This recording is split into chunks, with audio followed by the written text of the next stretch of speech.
Hello দোস্ত, কেমন আছো তোমরা? তো আজ আমি তোমাদের সামনে নিয়ে চলে এসেছি পোলাওয়ের একটা রেসিপি, আর তার সাথে থাকছে চিকেনের একটা সুন্দর রেসিপি, চিকেন কষা বা চিকেনের একটা তরকারি।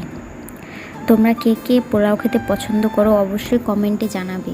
আমি এটা প্রথমবার ট্রাই করছি। আমি এর আগে কখনোই এই পোলাওয়ের রেসিপিটা বানাইনি। চিকেন অনেকবার বানিয়েছি, কিন্তু পোলাওটা এই প্রথমবার আমি বানাচ্ছি। কোনো রেসিপি দেখে এটা আমি করিনি, এটা আমাদের বাড়িতে বানানো হয় অনেক দিন থেকে। আমার মা বাবা এভাবে বানিয়ে আসছে, তাই ওই রেসিপিতেই আমি বানাবার চেষ্টা করছি। এটা খুবই সিম্পল একটা রেসিপি, একদম সাধারণভাবে তৈরি করা হয়েছে পোলাওটা। সাদা পোলাও এটা এক ধরনের, আর চিকেনটাও একদম বাড়ির স্টাইলে সুস্বাদুভাবে বানানো হয়েছে একদম। আপনারা খেলে এটা কোনো পেটের ক্ষতি করবে না, কোনো টাইপের এক্সট্রা মশলা দেওয়া নেই, একদম বাড়ির যেগুলো ভালো সাধারণ মশলা ওইসব দিয়ে এইসব রান্না আমি করেছি, তাই পেটের ক্ষতি তো কোনো দিনই হবে না। মাঝে মধ্যে আপনারা এটা করে খেতে পারেন।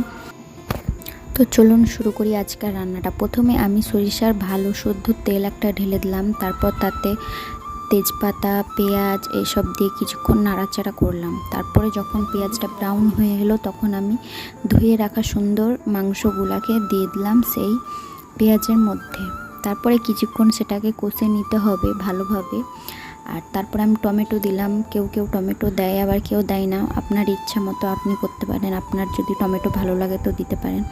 তারপর কিছুক্ষণ নাড়াচাড়া করতে হবে যেন টমেটোটা একটু নরম নরম হয়ে আসে। তারপর তাতে স্বাদমতো লবণ, হলুদ, একটা মিক্স মশলা এইসব দিয়ে আবার কিছুক্ষণ নাড়াচাড়া করে ভালোভাবে কষে নিতে হবে। মাংসটা যত ভালোভাবে কষে নেবেন তত ভালোই স্বাদ আসবে এই চিকেনের রেসিপিটায়। তারপরে সেটা নাড়াচাড়া করার পর সেতে আমি আদা রসুন বাটা ভালোভাবে দিয়ে দিলাম পেস্ট করে। সে আদা রসুন বাটা দেওয়ার পর আবার কিছুক্ষণ কষে নিতে হবে যতক্ষণ না একটু রঙটা লাল লাল হয়ে আসে।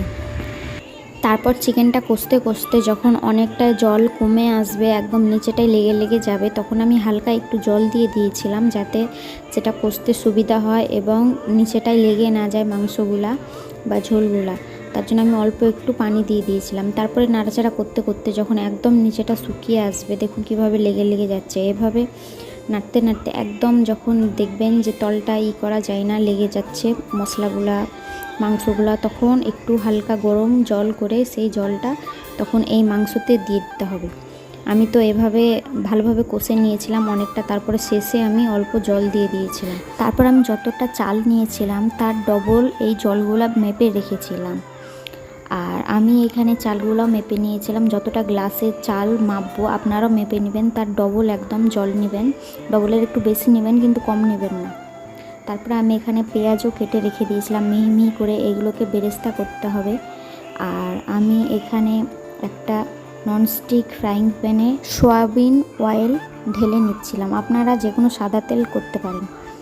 তারপরে এখানে যখন তেলটা হালকা হালকা গরম হয়ে আসবে তখনই আমি পেঁয়াজটা দিব। আর এইদিকে মাংস চাপানো ছিল, তাই আমি একবার করে মাংসটাও দেখে নিচ্ছিলাম যেন নিচেটা লেগে না যায়। আর এখানে যখন তেলটা একদম গরম হয়ে এসেছিলো, তারপর আমি এখানে আস্তে আস্তে পেঁয়াজগুলোকে ঝুরঝুরে করে ঢেলে দিচ্ছিলাম। এটাকে নাড়াচাড়া করে যেতে হবে যতক্ষণ না এটা একদম ব্রাউন হয়ে আসে আর ব্রেস্টটা তৈরি হয়ে যায়, ততক্ষণ না এটাকে নাড়াচাড়া করে যেতে হবে। আর এই ফ্লেমটাকে গ্যাসের একদম হাই থেকে মিডিয়াম করে দিতে হবে। তারপরে আমি এইখানে ফ্রাইং প্যানে কাজু আর কিশমিশ হালকা করে ফ্রাই করে নিচ্ছিলাম, কারণ এতে ফ্লেভারটা আরও সুন্দরভাবে পোলাওয়ে আসবে, তাই হালকা করে একটু ফ্রাই করে নিতে হবে। খুব একটা যেন কালো না হয়ে যায় সেটা লক্ষ্য রাখতে হবে। এই দেখুন আমার হয়ে গিয়েছে সেটাকে ফ্রাই করে নেওয়া। তারপরে আমি এখানে বেরেস্তার পাশে এগুলোকে ঢেলে নেব সুন্দর করে। দেখুন কত সুন্দরভাবে এগুলো ফ্রাই হয়ে গেছে। আপনারাও সেম এইভাবেই এগুলোকে সুন্দর করে একটু ফ্রাই করে নেবেন।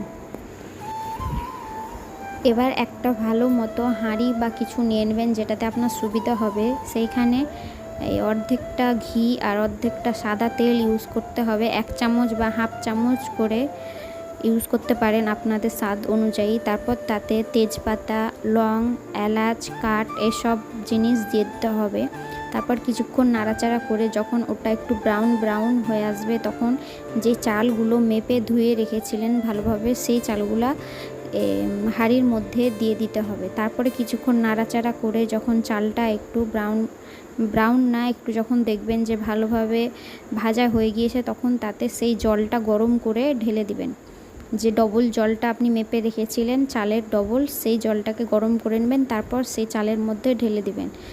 সেটা ঢালার পর কিছুক্ষণ ঢাকা দিয়ে হালকা ফ্লেমে দিয়ে গ্যাসটাকে রেখে দিবেন। ঢাকা দেওয়ার কিছুক্ষণের মধ্যেই দেখবেন যে ভাতটা সেদ্ধ হয়ে গিয়েছে। খুব অল্পতে এই চাল সেদ্ধ হয়ে যায়, তাই আপনারা সেখান থেকে কোনো জায়গায় যাবেন না। আমি ভুল করেছিলাম, চাপিয়ে দিয়ে চলে গিয়েছিলাম, তাই আমার ভাতটা অনেকটা লেগে গিয়েছিল। তারপর আমি জল দিয়েছিলাম, তাই একটু কেমন হয়ে গিয়েছিল। আপনারা অবশ্যই সেখানে দাঁড়িয়ে থাকবেন এবং দেখবেন যে জলটা ঠিকমতো দেওয়া হয়েছে কিনা। দেখুন আমার হয়ে গিয়েছে কত সুন্দর সুস্বাদু পোলাও আর চিকেনের একটা রেসিপি। তো দেখা হচ্ছে পরের ব্লগে। Tata bye. আর আমার চ্যানেলে নতুন হলে অবশ্যই সাবস্ক্রাইব করতে ভুলবেন না পরবর্তী ব্লগটি দেখার জন্য।